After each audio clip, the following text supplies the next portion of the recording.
Uh,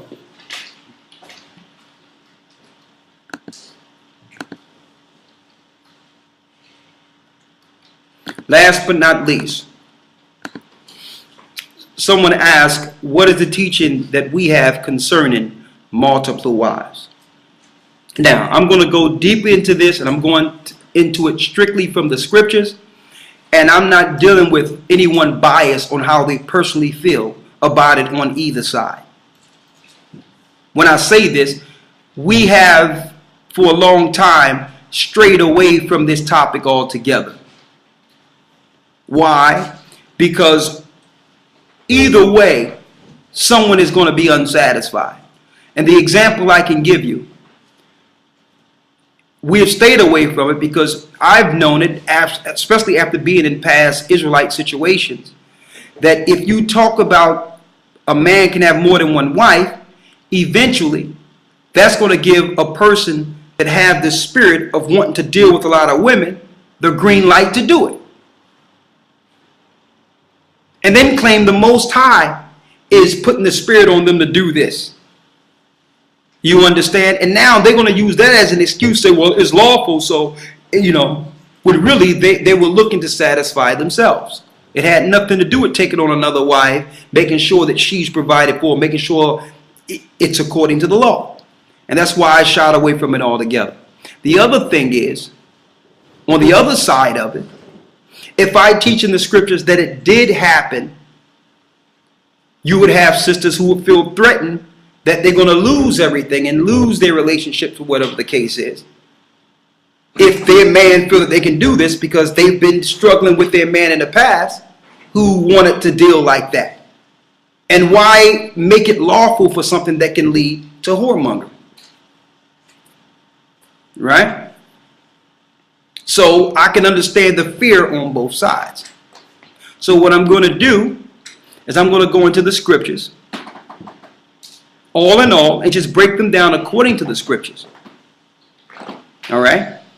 Now, also, with the brothers that are set up in the different areas, it's not going to be like it was in the past where someone, unless they come in with a relationship, it's not going to be like it was in the past where there was a thing where you can just say, okay, she's my wife now, or whatever the case is.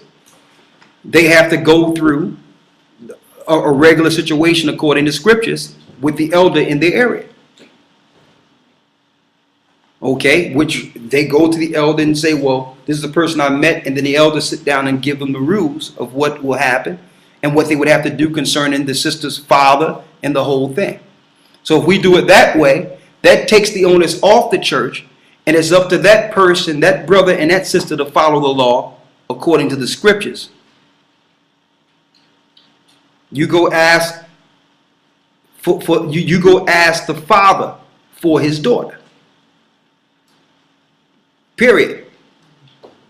You go ask the father for his daughter. You do it that way, now you're doing it according to the scriptures, and you're taking the church out of the equation of your scenario, because what the Most High put together, let no man put asunder. But if you do it according to what the Most High say, then there's no issue there. Even if you don't go the way in which you go under the government's licensing, in which you go get a license and all that, in which now the government becomes the authority over your marriage, you can still have an agreement between that sister, her father, and you in writing, and you can actually have it certified, which is legal bound, but yet the government don't have power over your relationship. All right? It can't be a scenario where someone has a relationship and then the guy pop up and say, well, you know what? I want another wife. And say, well, listen, look, and then pull somebody into the equation and say, look at our new wife here.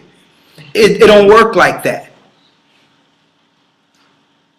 Okay? And another thing, let's go to the beginning. Let's go to Genesis, the first chapter.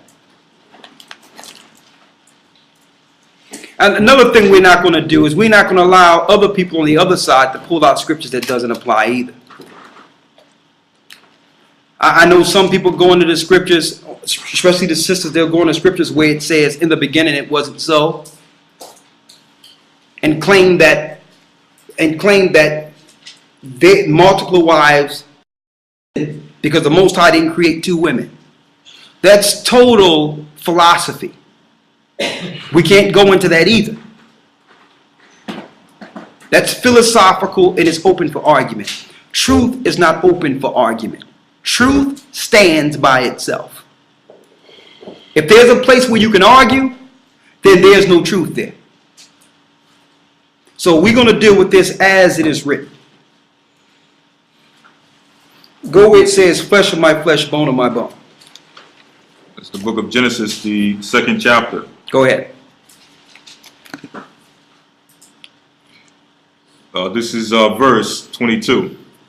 And the rib which the Most High Ahiah had taken from man, made he a woman, and brought her unto the man. And Adam said, This is now bone of my bones, and flesh of my flesh. She shall be called woman, because she was taken out of man. Therefore shall a man leave his father and his mother, and shall cleave unto his wife. Go ahead. And they shall be one flesh. And they were both naked, and the man... When it says shall cleave to his wife and shall be one flesh, which means they are one. They operate together.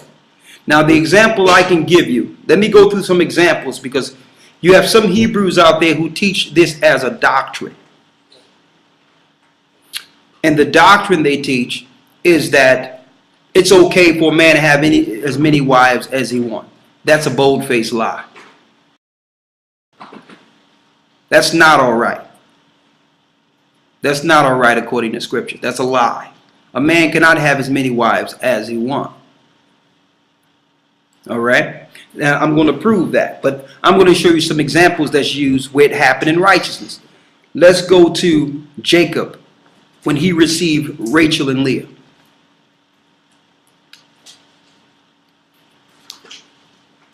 And this, I'm going to show you this example because some people may go and say, well, in the beginning, it was only one person. Well, you can't say that if the Most High had the 12 tribes of Israel come through two women. Okay, so you think the Most High didn't see that the 12 tribes would come through Rachel and Leah?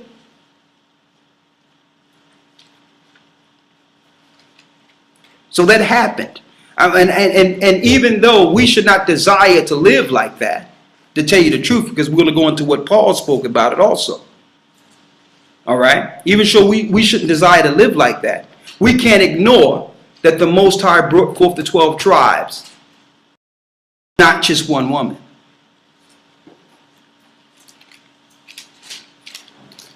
Okay? Now, before we get to Rachel and Leah, let's go to Sarah and Abram first, our forefather.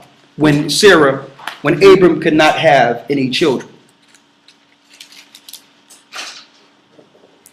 This is the book of Genesis, chapter 15. Go ahead. I'm going to start at verse 3. And Abram said, Behold, to me thou hast given no seed, and lo, one born in my house is mine heir. Go ahead. Verse 4. And behold, the word of the Lord came unto me, saying, This shall not be thine heir, but he that shall come forth out of thine own bowels shall be thine heir. Go ahead. And he brought him forth abroad and said, Look now toward heaven, and tell the stars if thou be able to number them. And he said unto him, So shall thy seed be.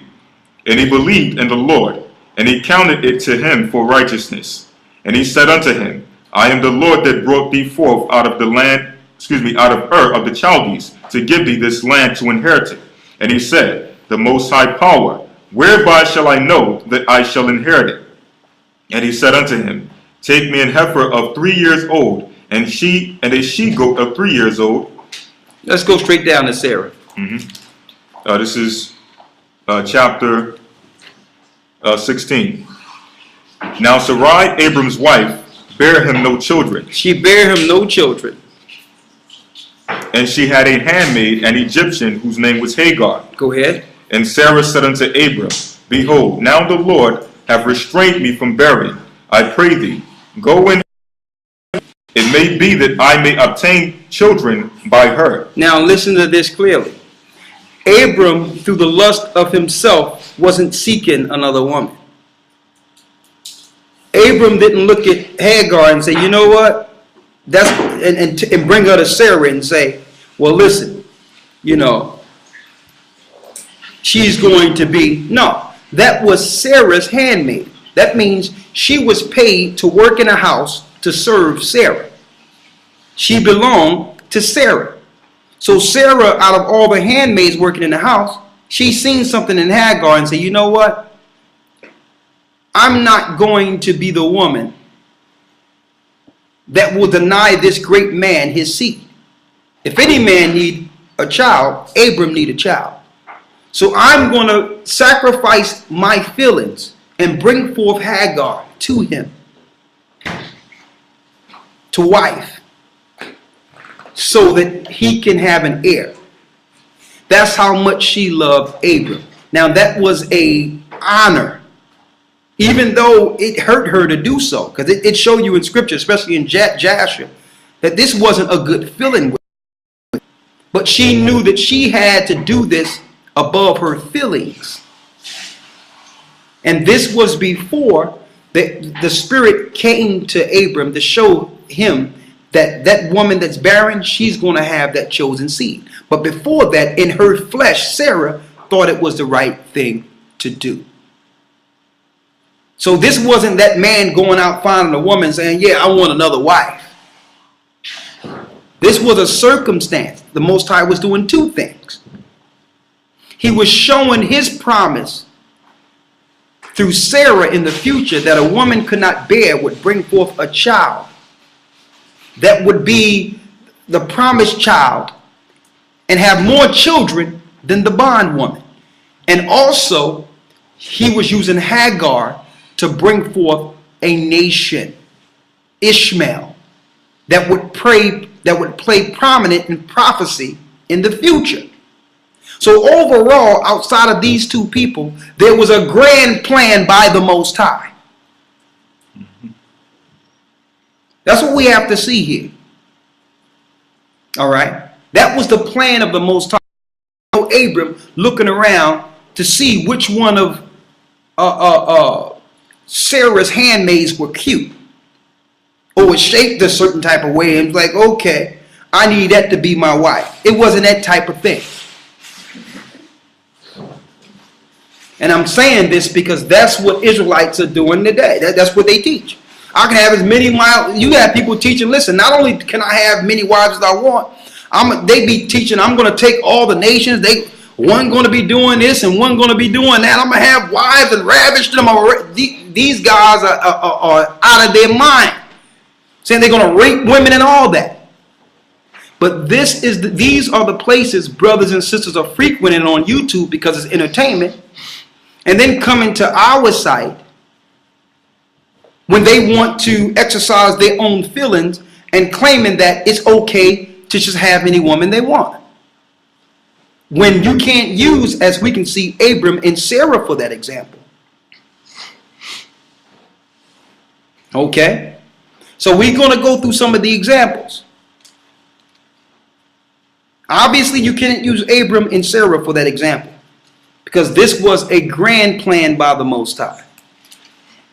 Now let's go into Jacob. When he wanted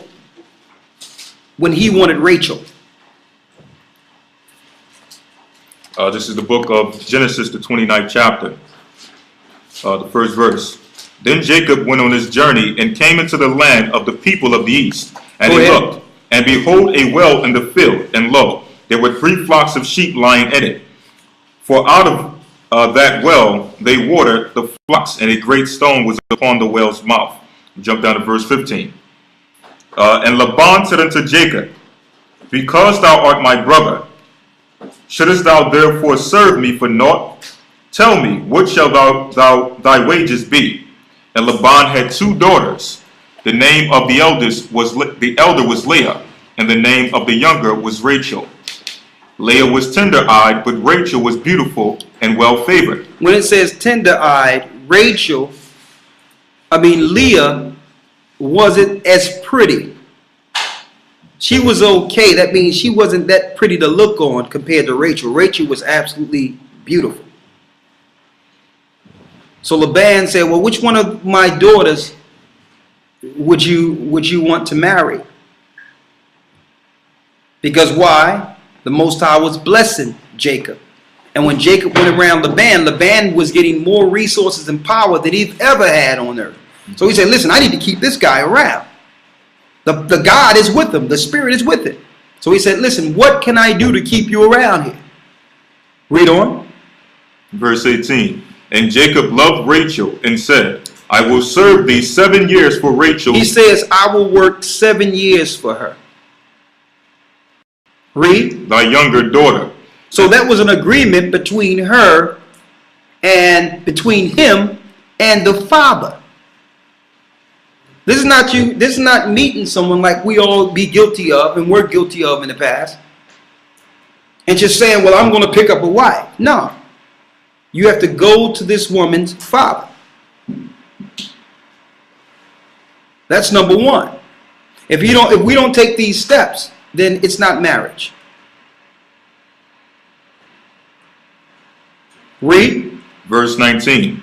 And Laban said, it is better that I give her to thee, than that I should give her to another man. Abide with me. And Jacob served 7 years for Rachel, and they seemed unto him a few days, for the love he had to her. Go ahead. And Jacob said unto Laban, give me my wife, for my days are fulfilled. He worked the whole 7 years as an agreement to the father. Now imagine that. That's utter respect right there. Read.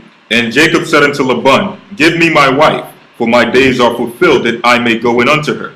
And Laban gathered together all the men of the place, and made a feast. So they made a feast. So it's okay to have a feast, because this is the way the Hebrews did it. They had a feast.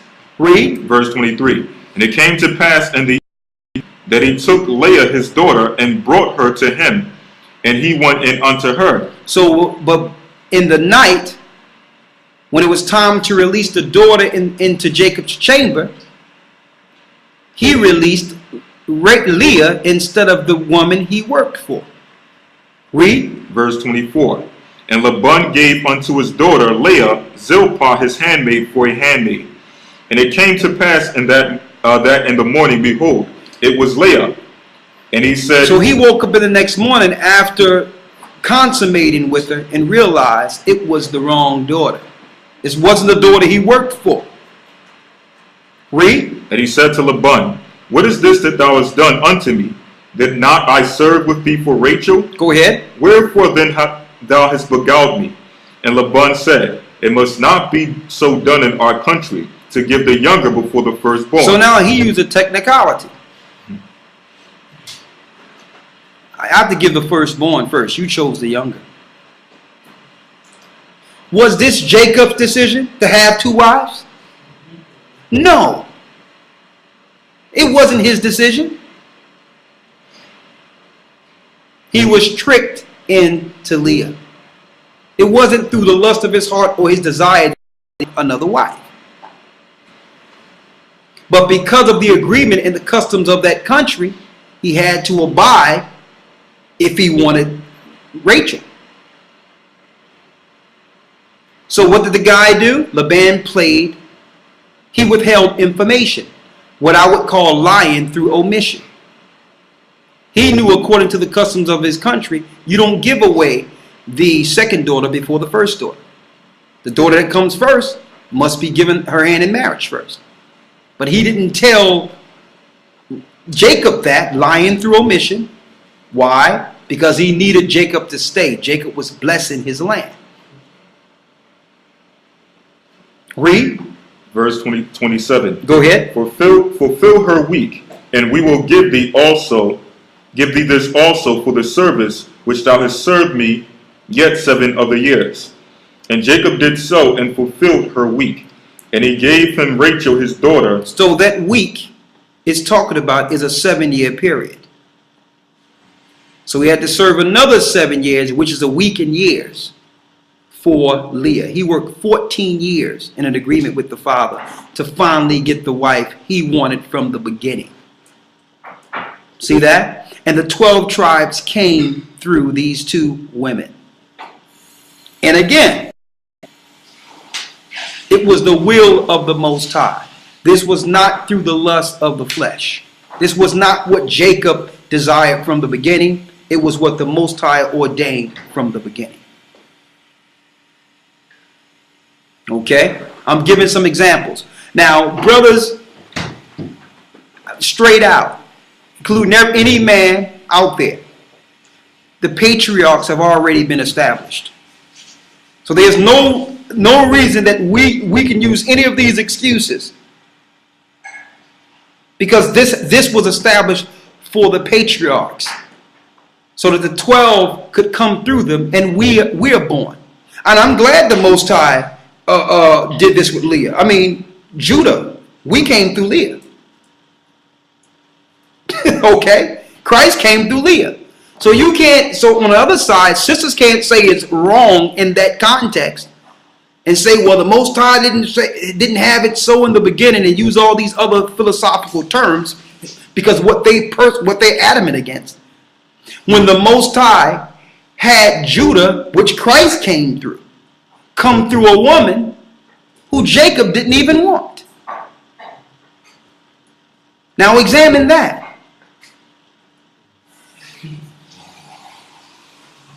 So you can't say that that was evil if the Most High had Christ come through that second woman, a woman that Jacob didn't even want. We can't go there.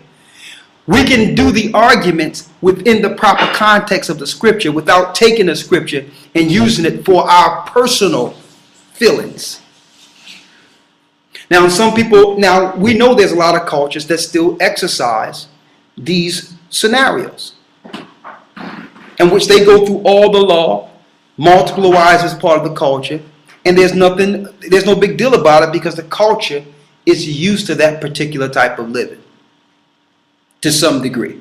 Why? Because in order for a man to operate like that, of course, this guy is already rich, he's respected, he's in position to be able to handle these particular situations, and the woman who agree with it want a better life. So that's in agreement in cultures that actually deal with it. And they have to do the whole thing. They have to go to the father, speak to the father, give the father an agreement of what the father asked for. The father must give a dowry. The same things we're going to read in the scriptures must happen. It's not just you looking at a woman saying, okay, I got another wife now. It don't work that way. So there are a lot of cultures that operate like that. Now, in the Western world culture, usually they don't operate like that, because because it wasn't in their culture, number one. Number two, the Bibles tell you that their seed is as the seed of Sodom and Gomorrah. Okay? They don't even care. A lot of the other nations don't care about, reprocreating and bringing forth the children of Israel, and bringing forth their families and big families and all that. Why? Because some of them like alternative lifestyles and want to deal with women or their own women or other men anyway. So not only do they reject the regular union of just a man and woman, they want to deal with what they call homosexuality. So this is the society that have taught us what a marriage should be. Okay? So I'm just being straight out here. There are cultures you can go into who are Hebrews right now that's living in Africa, and they deal with multiple wives, and it's not an issue. Okay? So we cannot say that the influence of how we are taught in our society don't have an impact on how we view this particular action. We can't say that. Now, the majority of Israelites out there today who teach this, who would like to promote this, and I'm going to tell you, it leads to a lot of pain and suffering and death and hell. But a lot of the Israelites out there are teaching this, and a lot of young men, are using this as a card to be able to just get any woman they want. And that's not right. That's evil. And they're using Solomon as an example. They're using David as an example when what David did was evil. He killed the brother so that he can have the brother's woman. That was evil. So the people you're using for an example were praying to the Most High for forgiveness because they got wives not because the Most High sanctioned it, but through the lust of the flesh. You understand? And the Most High did forgive David. You understand? But through Solomon's sin, evil went to the next level when he began to deal with all these different wives. Why? Because Solomon had the wisdom of the whole world. Anything that operated in the earth, Solomon had not only the knowledge of, he understood how it operated. And if this information get into these satanic people's hands, they would use it against God's people. So who did the Gentiles send in? The Gentile kings sent in their women as a weapon against Israel. And this is who the Israelites use as an example of having multiple wives. Solomon. Let's go there.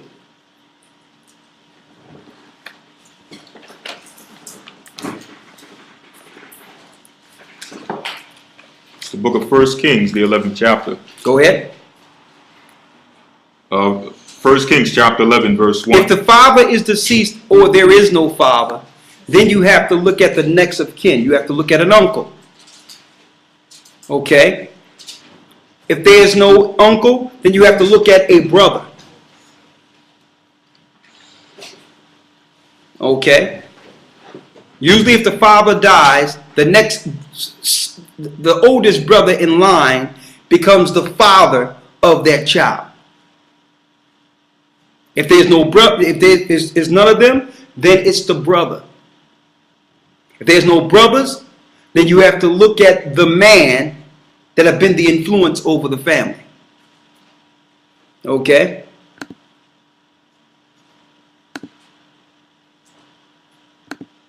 Read it. 1 Kings chapter 11, verse 1.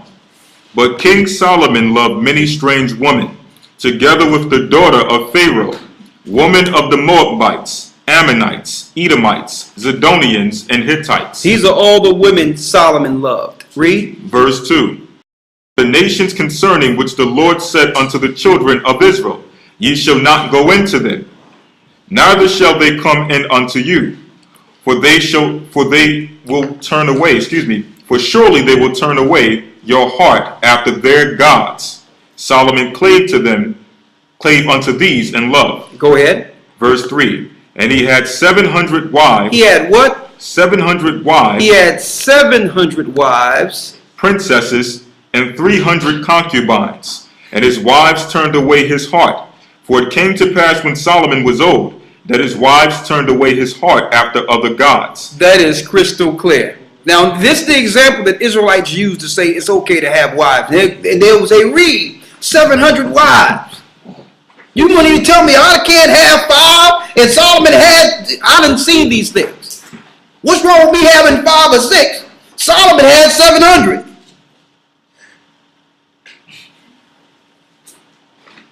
What's the difference between a wife and a concubine? A wife.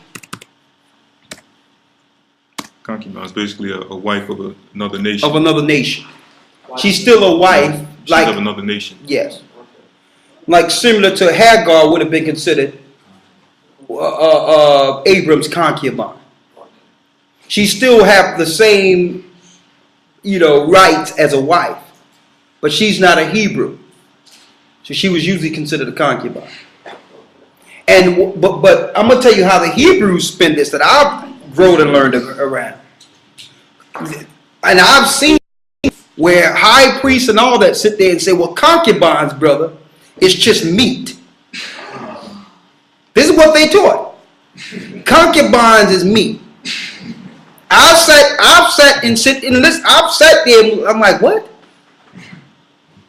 Concubines is someone you can use for whatever you need to do, but your wife is the one let me tell you, this is what was taught.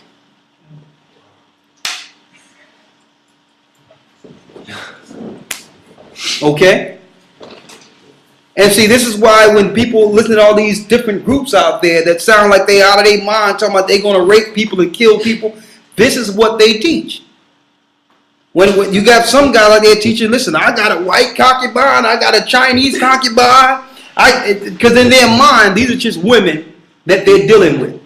They're just me, but I got my wife that, you know, that the Most High blessed me with. And this is what they'll say to you. And see, and this is the reason sisters are adamantly fighting against the whole thing. Because this is what sisters have to contend with. When brothers go on YouTube and go in these different areas and all that and start studying, these are the things that they're being taught to these brothers. And then they, just like the brothers may call us up and all that, they call these other guys up too. And these guys be telling them, yeah, brother, you can get 3, 4. This is what you got. You don't even have to work. Get 3, 4. They can work. Brother, you need to be sitting, you know, this is the teachings that have nothing to do with scriptures. And this is why people are so much, this is adamancy about it. One moment.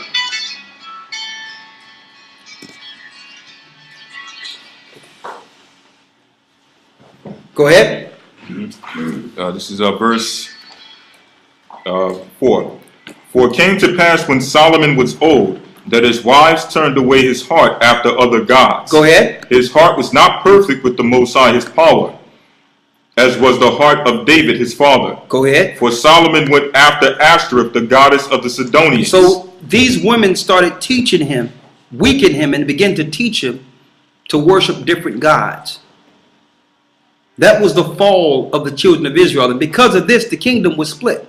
So how can they use this as an example? All right.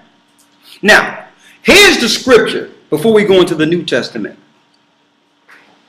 Here's the scriptures that people might get confused with. Well, before I go that, let's go to the law if a man takes another wife in Exodus.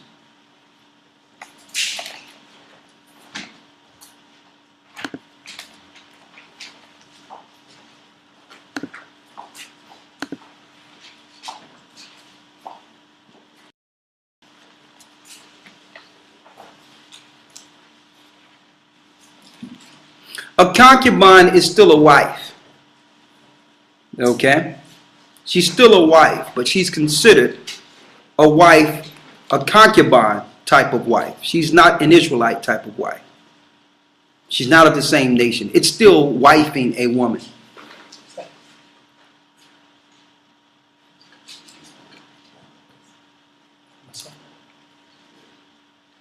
Oh, okay, all right. Go ahead.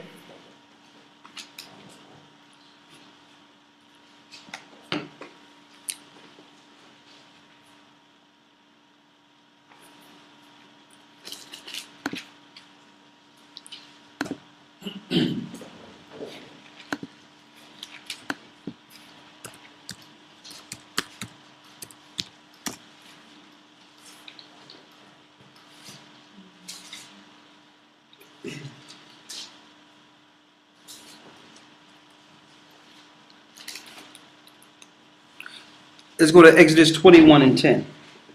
Exodus chapter 21 verse 10. Go ahead. It says, if he take him another wife. If a man take him another wife. Her food, her raiment, and her duty of marriage should not diminish. Read it again.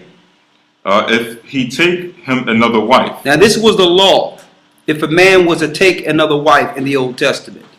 Read. Her food, her raiment, and her duty. Her food, her raiment. Read. And her duty of marriage. And her duty of marriage. That means your commitment to her and the things that she need. Shall he not diminish. Shall he not diminish. Which means there could be no fall off at all.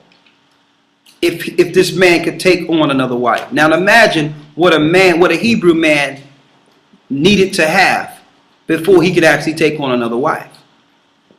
You have to be almost rich beyond belief to have 2 houses, 2 cars, and making sure everyone is taken care of and there's total peace throughout the whole thing. That's impossible, especially in this day and time in which the power have been shifted, in which the women make more than men. Now, how can a man provide these things for one woman, let alone two, in these days and times?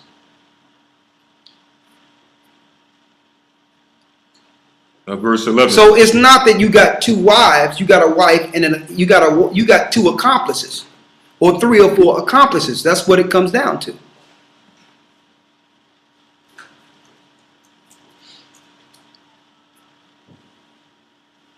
All right.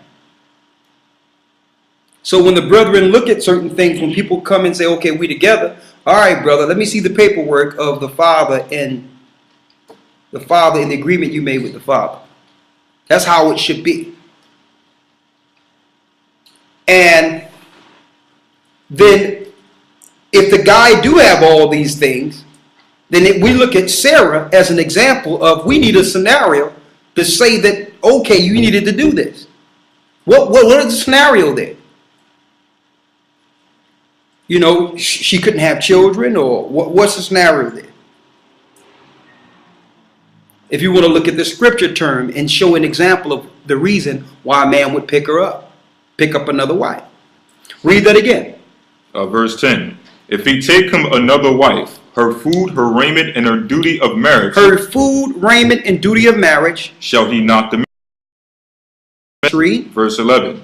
And if he do not these things unto her. And if he don't do these things to her to make sure everything is right, read. Then shall she go out free without money. She can go out free, separated from this man without money. She can go ahead and live her life separate, because it can't happen. The agreement was to come together to make sure she was fine. So now you still have only one woman. You just don't have the one you had. She's free from you. Because you cannot provide all these duties, especially in a day of austerity.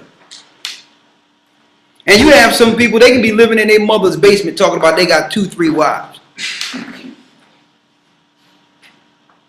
Okay? And I'm just giving you some examples. Here's a scripture that brothers, that some people get conscrewed. Get Isaiah the 7th chapter. As well. Yes. In you taking this law, for example, is there any examples where we can answer whether the woman, the first wife, has to sort of be in agreement? Is there any scriptures? So say if a man wanted to take another wife, it's a joint decision. Would that be correct? Or what the example was, that it must be an agreement, is Abram and Sarah. Right.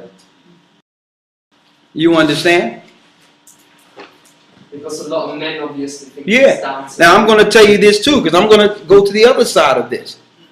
Because you might have some sisters who've been dealing with some weird stuff growing up, who now seek an opportunity to want to bring another sister up in her bedroom. Some of that be going on too, where she be like, yeah, you want another woman? Because she want another woman.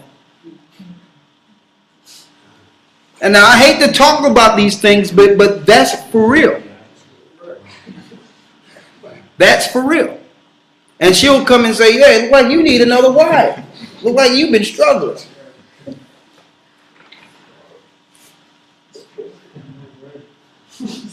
I need some help around the house here. When really, she want to dabble a little bit.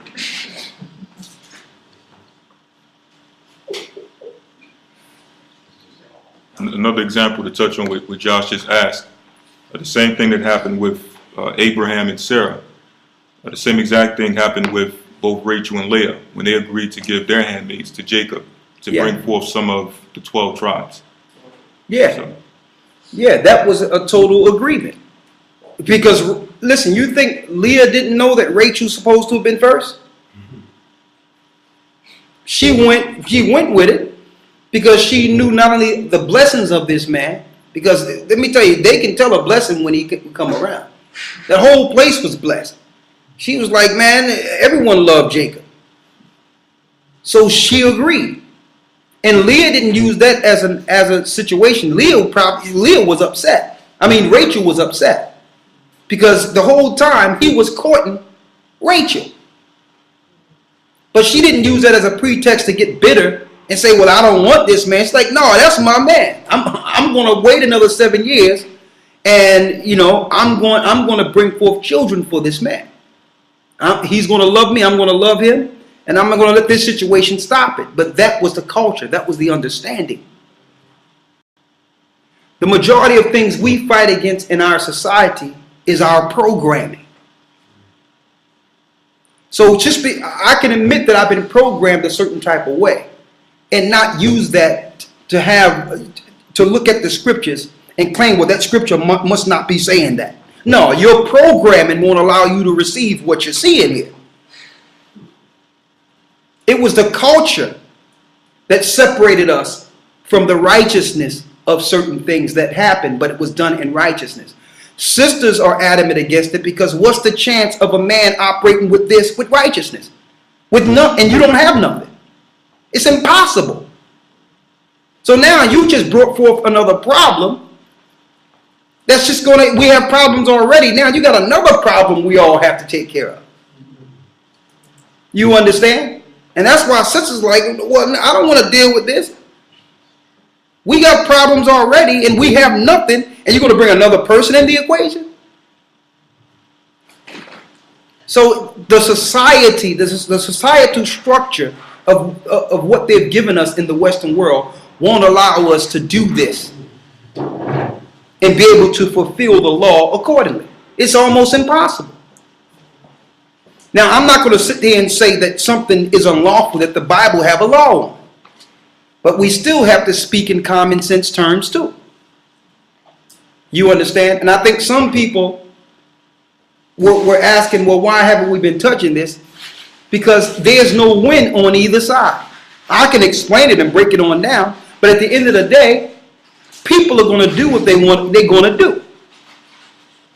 But now, if we put out a team out there, at least they can't do it and claim the church have been backing it up. That we're going to give the wisdom on both sides of this. We're going to give the wisdom on both sides of this.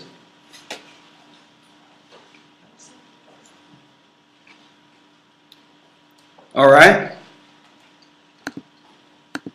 We'll show the wisdom on both sides and then show what it said in the New Testament. All right. All right, read on. This is the book of Isaiah chapter 4 verse 1. And in that day 7 women shall take hold of one man, saying. And many Hebrews bring this out too. Saying that, see, I can have 7 wives. Well, you're missing the key point. Read that again. In that day. Are we in that day? The answer to that, absolutely not. And you know what? We'll be blessed as men to make it to this day. Because the only reason women are agreeing to this now is because there's a shortage of men due to the destruction of Jacob's trouble. Now, it's not the men going out looking for women. It's the women saying, well, listen, come on in. My husband will make sure you okay. We need more people to survive to get to the next day. You bring what you bring and let's pull this together. This is not a man going out saying, well, going out to some gathering saying, well, yeah, she look nice. Or I got another wife. This ain't that type of situation here. It's going to show you what that day is. Read. Saying, we will eat our own bread. Now they're set because according to Exodus, the food, shelter, and raiment cannot diminish if you take on a wife. So they say, well, listen, I don't need you to physically take care of me. I'm okay on that end. You don't got to worry about making sure I got bread. Read.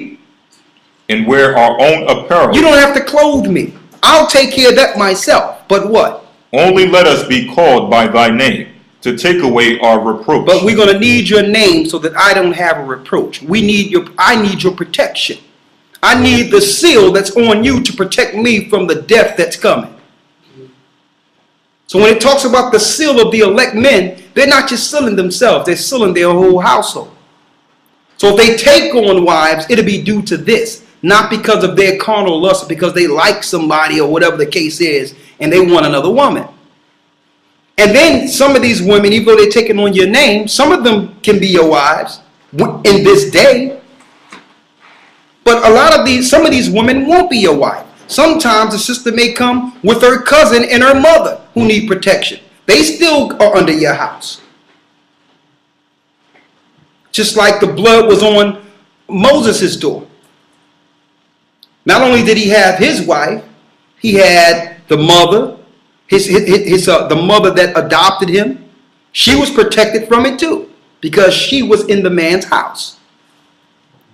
So that's on a spiritual level also. That have nothing to do with carnally laying with a woman. But if you want to look at it that way or examine it that way to excuse what you want to do personally, just say that you want to go out and deal with a bunch of women if that's what you're doing. Don't try to say the scriptures backs this action, because there's a law with everything. What you have there? Yes, this is you're going into what that day is, right? Right. Let's go into that day. 2nd Ezra chapter 16, verse 31. Go ahead. Even so, in those days there shall be 3 or 4 left by them that search their houses with the sword, and the earth shall be laid waste, and the fields thereof shall wax old, and her ways and all her paths shall grow full of thorns, because no man traveled therethrough. The virgin shall mourn, having no bridegroom. See that? Read. The woman shall mourn, having no husbands. The daughters shall mourn, having no helpers. And the wars their bridegrooms shall be, and the wars shall their bridegrooms be destroyed, and their husbands shall perish of famine. Because the parish of famine and people are dead and dying all over the place. When you see a healthy man that's operating with the Most High, who have a direction on where to go, the women that are left are going to come under these men for protection.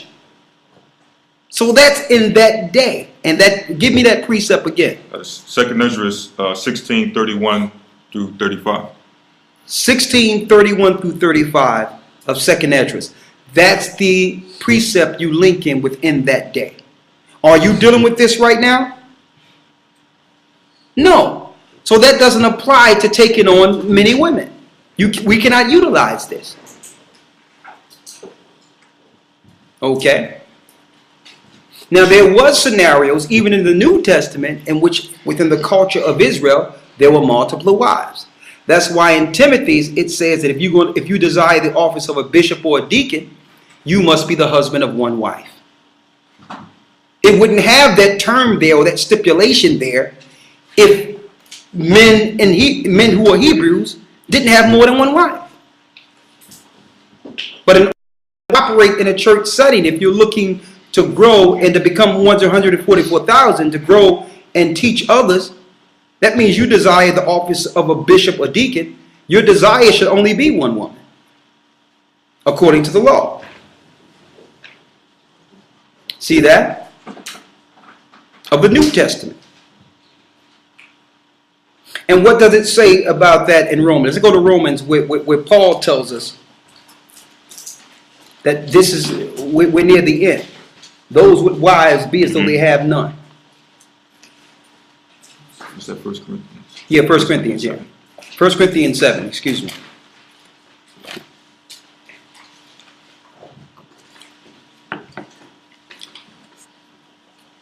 Go ahead. 1 Corinthians chapter 7, verse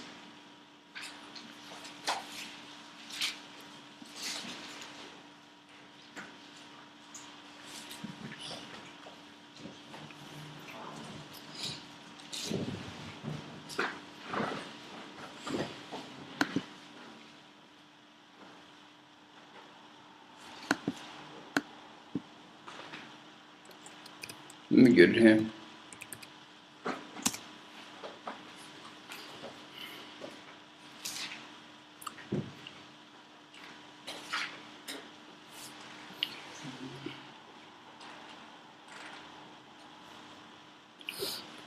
First Corinthians 7, and let's start at 27. Okay, verse 27. Art thou bound unto a wife? Are you bound to a wife? Which means, do you have a wife? Seek not to be loosed. Seek not to be single. Read. Art thou loosed from a wife? Are you single? Seek not a wife. Don't seek to have a wife. That means let the Most High bring these things to you. Read. But if thou marry, But if you marry, thou hast not sinned. you have not sinned. So it's not wrong to get a wife. Read. And if a virgin marry, she have not sinned. Go ahead. Nevertheless, such shall have trouble in the flesh. But if you marry, you're going to have trouble because you have two people that's going to see things two separate ways. So Paul is saying, well, listen, there's good in being married because you're able to satisfy certain needs. But all in all, there's trouble when you do. Read. But I spare you. But I spare you. Read. Verse 29. But this I say, brethren, the time is short. So he's saying, brethren, the time is short. It remaineth that both they that have wives be as though they had none. So when you operate and have to do with the will of the Most High and finish this work, you can't be taking on wives and think that your work for the Most High should diminish. Understand that your work must be done. So you taking on another wife is not going to change the obligation and what the Most High expects from your work. So the more people you take on, the less you'll be able to do for the Most High. And that's just the way it is. All right. Now I would go into the scriptures about divorce. But I know people go into the scriptures about divorce where it talks about in the beginning it wasn't so. Male and female, the Most High put together. And they go there and say, see, the Most High is saying that you can't have more than one wife. That scripture's not talking about that. It's talking about putting away your wife for nothing.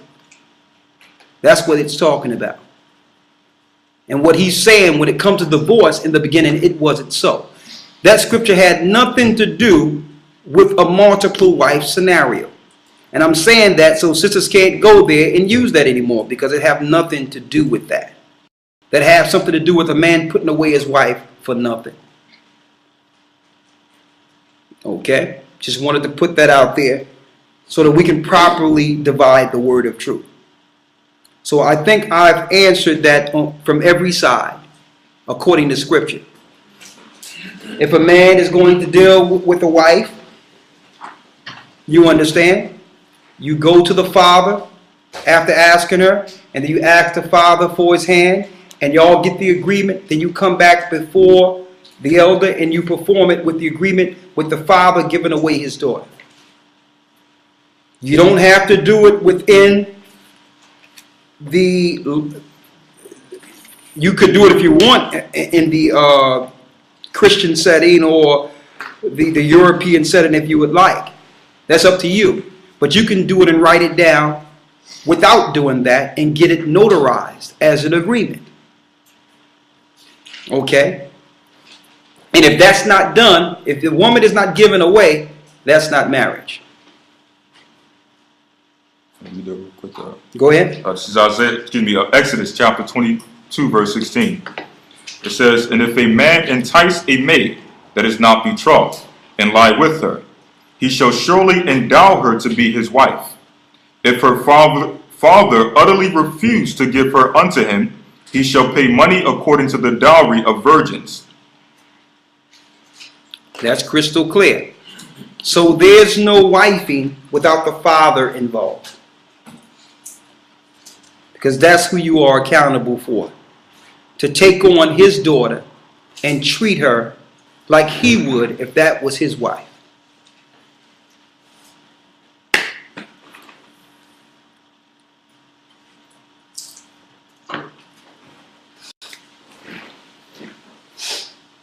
All right. So